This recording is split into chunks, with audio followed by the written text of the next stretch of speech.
soy Martín. Yo militaba en el FEL, ahora como se llama el Frente de Estudiantes Libertarios, hace unos meses porque ya me estoy recibiendo y pasé a formar parte de un centro de estudios libertarios que armamos entre varios compañeros libertarios. Y esta charla la convocamos tanto del FEL, en que participo como colaborador, y el Centro de Estudios Libertarios. La charla van a participar, la verdad es una charla de lujo porque van a participar compañeros que exceden por mucho a mi conocimiento de esta época. Yo estudio el anarquismo de 1900 a 1920, ellos particularmente han estudiado expresiones del anarquismo en la década infame, así que digamos, para mí es una charla de lujo, más tenemos compañeros que han venido, me dicen que está Cotalero de PIMS acá. Así que la verdad que esto es una charla de lujo, contando con componentes de lujo como que viene Nicolás, como con público de lujo. Bien. No te digo,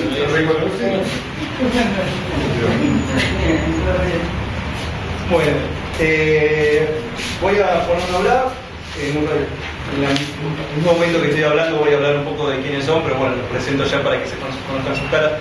A mi izquierda está Diego Ceruso, el que escribió este libro, Comisiones Internas de Fábrica, que es va desde la huelga de la construcción de 1935 hasta el golpe de Estado de 1943. Es un libro muy bueno, muy interesante, se los recomiendo.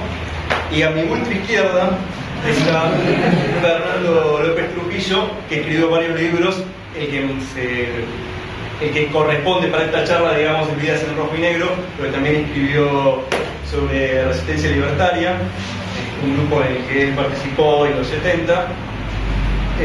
Voy a hablar un poco más de los aportes que significan estos libros para la investigación del movimiento obrero, la investigación histórica en general en un ratito, pero primero voy a hacer unos comentarios más. Bien. El FEL y el CEL, que es el Centro de Estudios Libertarios, organizamos esta charla sobre anarquismo en la década del 30. Pero vamos a hablar sobre la Asociación Obrera Spartacus y la Federación Anarco-Comunista Argentina. No centramos esta charla en la Fora Quinto, que sigue existiendo y sigue existiendo todo el día. Eso, digamos, para los entendidos es bastante sugerente. Pero bueno, como es mejor que no quede para entendidos y que sea claro, voy a hablar un poco de por qué estamos haciendo esto. Pero primero voy a hacer un pequeño rodeo. Muchos de nosotros conocemos que la revista Subestad dedicó un especial hace un mes al anarquismo, los últimos anarquistas, con Severino de Giovanni en la tapa. En esta revista, bueno, hay notas sobre Simón Radovisky, la relación entre Pablo Escarfó y Severino de Giovanni, una entrevista a Amanecer Fiorito, un compañero que redactó de la revista que murió hace unos años. Pero esta revista no le dedica ningún artículo a los grupos que vamos a hablar ahora, a Spartacus y a la FACA. Pero sí le dedica a Severino de Giovanni y a otros. Pero es interesante que tampoco se habla de otro conocido anarquista por ser expropiador, o sea que atacaba la propiedad de la burguesía para tener fondos para la lucha revolucionaria, y un indicador, o sea, una persona que tomaba las armas para en la década del 20, la Federación Obrera Marítima empleaba a los marítimos, era uno de los sindicatos más poderosos de la Argentina, pero la Federación Obrera Marítima revistaba en la central que no era la Fora Quinto, revistaba en la USA. La USA es una central que surge en el 22, de la fusión, lo que quedaba de la Fora Noveno, vamos a hablar un poco de la Fora Noveno, con sindicatos autónomos, pero que fue impulsada por un grupo de anarquistas empleados en la Alianza Libertaria Argentina. La Alianza Libertaria Argentina era una específica anarquista que venía de una larga tradición, digamos, de haber formado parte de grupos que no se llevan bien con el quintismo, con el que empezó, digamos, con los anarco-bolcheviques. Fernando tiene trabajos estudiando particularmente los anarco-bolcheviques. Sí, la función era, pero a lo que voy es que la USA no era la Fora Quinto, y que Morán, anarquista, estuviera secretario general en la USA, una central sindical, pero un anarquista la Fora Quinto es muy interesante. ¿A qué vamos con esto? bueno, hablando sobre Morán, lo que hizo, bueno, cuando se hace el golpe del 6 de septiembre del año 30, el golpe en el que toma el poder Uriburu, la FORE Quinto se declara presidente. Dice, yo acá no me meto, es una pelea entre burguesías. La CGT tampoco se mete. Dice que espera que se dé la normalización en la institucional de Argentina. Ahora, un grupo de anarquistas, entre los que estaba Diego Gálvez Santillán, Rodolfo González Pacheco y Juan Antonio Morán, entre otros, deciden que no, que hay que resistir en contra del golpe de Estado y empiezan a hacer unas reuniones de preparación. El punto es que las reuniones estas no pueden seguir desarrollándose porque la policía las encuentra y las van a reprimir, entonces pasan todos a la clandestinidad, pero Morán decide empezar a luchar con lo que como podía contra el régimen. El punto es que en el 32 es detenido, en el 35 es liberado de la cárcel solamente para ser capturado por unos hombres y ultimado a las pocas horas. Su cuerpo es encontrado 2 días después en un camino de tierra, con un tiro en la cabeza y torturado. Pero bueno, volvamos a esto. Es interesante que la imagen de los últimos anarquistas, o lo que se habla hoy día sobre los anarquistas, sea sobre Severino Di Giovanni, que era una persona que tenía unos lazos muy débiles con el movimiento obrero, y no de Juan Antonio Morán, un anarquista que era un dirigente sindical y que además hacía, bueno, otras cosas. Bien. ¿Por qué hice este rodeo? Bueno, para explicar por qué hacemos una charla sobre la FORE y Espartacus y no sobre la época más heroica del anarquismo argentino.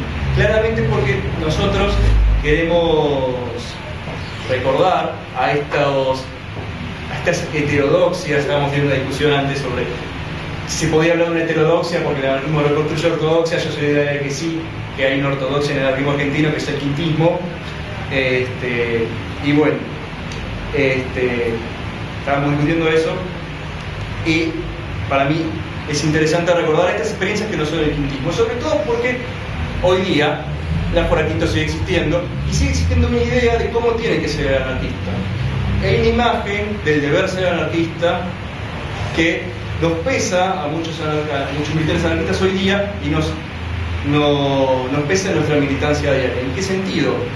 Hay ideas, por ejemplo, de que las urnas de por sí significan la no anarquía. Entonces, muchos de los que estamos acá militamos en el movimiento estudiantil oponiéndonos a las elecciones en los centros de estudiantes. Hasta que nuestra militancia nos llevó a ver que los centros de estudiantes no eran igual a la política burguesa, no es igual al parlamentarismo, y por tanto eran herramientas útiles en la lucha del estudiantado y por eso eran válidas, y el FEDEL se presentó a elecciones más allá de críticas que haya habido por diferentes lugares, y además se presentó a elecciones apoyando a otras fuerzas clasistas, no anarquistas, y eso fue visto por un pecado, como muchos. Por otro lado, bueno, el CEL, Centro de Estudios Libertarios, uno de sus acuerdos es investigar el pasado y la realidad en base al materialismo histórico, ese materialismo histórico de que tanto ayudó Marx y los marxistas, y que tantos anarquistas deciden no seguir tirando al bebé con el agua. Nosotros nosotros consideramos de que todos los aportes que sean las ciencias sociales, el patrimonio histórico, son válidos, y por eso podemos, por ejemplo, invitar a una charla a Diego Ceruso, que no tiene nada que ver con el movimiento anarquista ni de cerca. Es más, hemos estado discutiendo de detalles con Fernando y después lo dejamos medio afuera, pero lo invitamos porque hace un estudio de los 30 que nos parece recontra interesante para entender a la FACA y Espartacus en su contexto. Bien, ahora vamos un poco a por qué invitamos a Diego y a Fernando. Hay un investigador marplatense, que como marplatense no lo invitamos a esta charla, pero vamos a invitarlo a futuras charlas, que habla de que en la Argentina hoy día hay un consenso historiográfico, ¿cómo era que lo llamaba? Sentido común historiográfico. Sentido común historiográfico sobre cómo es el anarquismo y cómo hay que estudiarlo. El anarquismo, según este sentido común historiográfico, a partir del 10 recibe su golpe de muerte, en el 19-21 tiene unos reverdeceres, pero son las pataditas del muerto antes de morir, y que los anarquistas, por ejemplo, militan solamente sindicalmente en el local obrero, no militan, esto